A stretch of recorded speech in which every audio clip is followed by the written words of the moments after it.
Hi everyone, my name is Sarah Beth, and I just finished reading The Book of Speculation by Erika Swyler. Please forgive me if I mispronounced that name.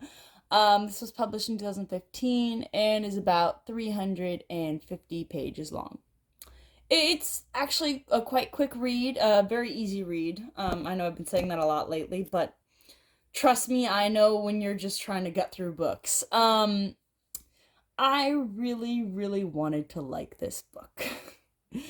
I gave it all the chance I could, and I'm gonna be honest, I think it just never came to life for me. So, to give some background, the story centers around this man named Simon, and his family has a background in carnival, and his mother committed suicide and drowned when he was very young, leaving behind his younger sister and his father, who basically deteriorated after her death and wasn't really a father, and then died a few years later. So, Simon had to be the one to pick up the pieces, and we come upon in present day. He's 29 years old. He has struck up a relationship with his childhood friend Alice, and he has just lost his job as a librarian because it's the noblest of careers if you love books. This book is very much in the line of and I do actually enjoy this genre of if you love books, you're part of a secret society and you're better than everyone else, which I understand is elitist, but sometimes it feels nice to be in a secret club. I think the first book that instilled this idea for me was Series of Unfortunate Events, in which the series actually rewarded the reader for loving to read and reading a lot of books. For instance, there's just a lot of deep cuts when you read those books as kids, to older novels or classics. And it's genuinely fun to just kind of be rewarded in such a way for loving to read.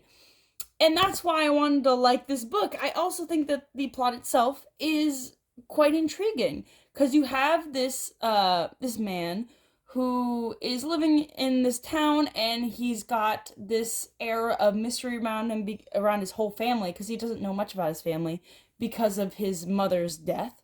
And he receives a book in the mail from a complete stranger that sparks interest into his family tree. And his sister is very much like his mother, so he worries about her and if she will fall to a similar fate. Um, I think a big problem with this novel is the characters never come to life. They're wooden. And what I mean by that is they're quite interchangeable. At some points, the author, she just throws in profanity to try to make a character seem quirky, but it swearing is not a character trait. I'm sorry, being vulgar is not a character trait, and I didn't ever want to read the book. I liked the story, and I really wanted it to come to life. I just kept waiting for it to come to life. And I think that's partially why I sped through it so fast, is just because I just wanted to know, would it ever get better? And the answer is no. There comes a point in the novel in which you realize what is the problem with Simon's family, and it is blatantly obvious. And maybe that's because I'm almost omnipotent, because I'm reading the past and the present. Because with the book paired with Simon's story, you hear of the first woman in his family to be a mermaid and die of drowning, much like his mother. And that carnival life during that time period, the very first that starts the curse, so to speak. So you're very much aware. I think maybe if the author had timed the past and the present correctly, it wouldn't have been so infuriating. For a large chunk of the novel, you know exactly how to solve the curse. And I think that the author just leaves you with that knowledge a little bit too long. That being said, plot is very good, and it does make up for the characters to a degree. Also, the writing is spectacular. The prose is quite good.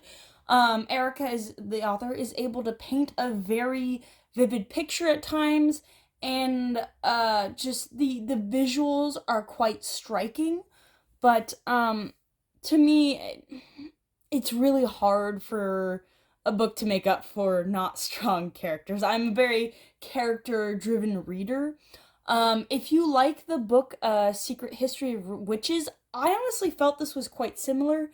It has that same hereditary feel to the novel, of passing down the torch and of taking small bits of what came before you, even though you might not know of your history.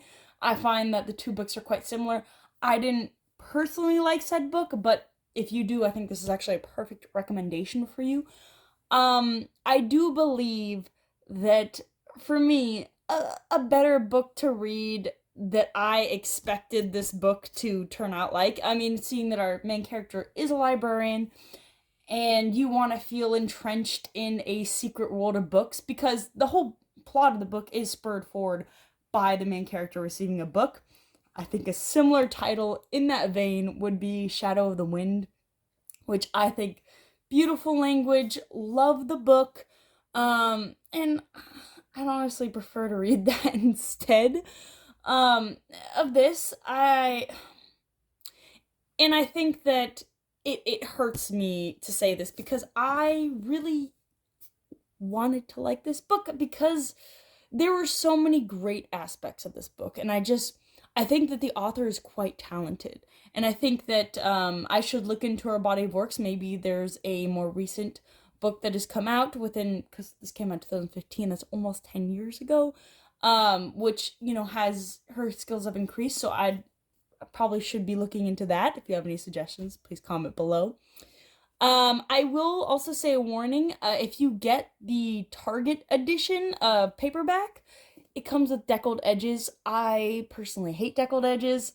If you enjoy them, kudos to you, but if you order online, be careful because I find it's just very hard to flip the pages, and because I like to see how long chapters are, because I personally enjoy shorter chapters. This does have shorter chapters, only about 10 pages, so good book to pick up and stop reading, but that's my warning. Anyway, I hope you enjoyed my review, and have a good one.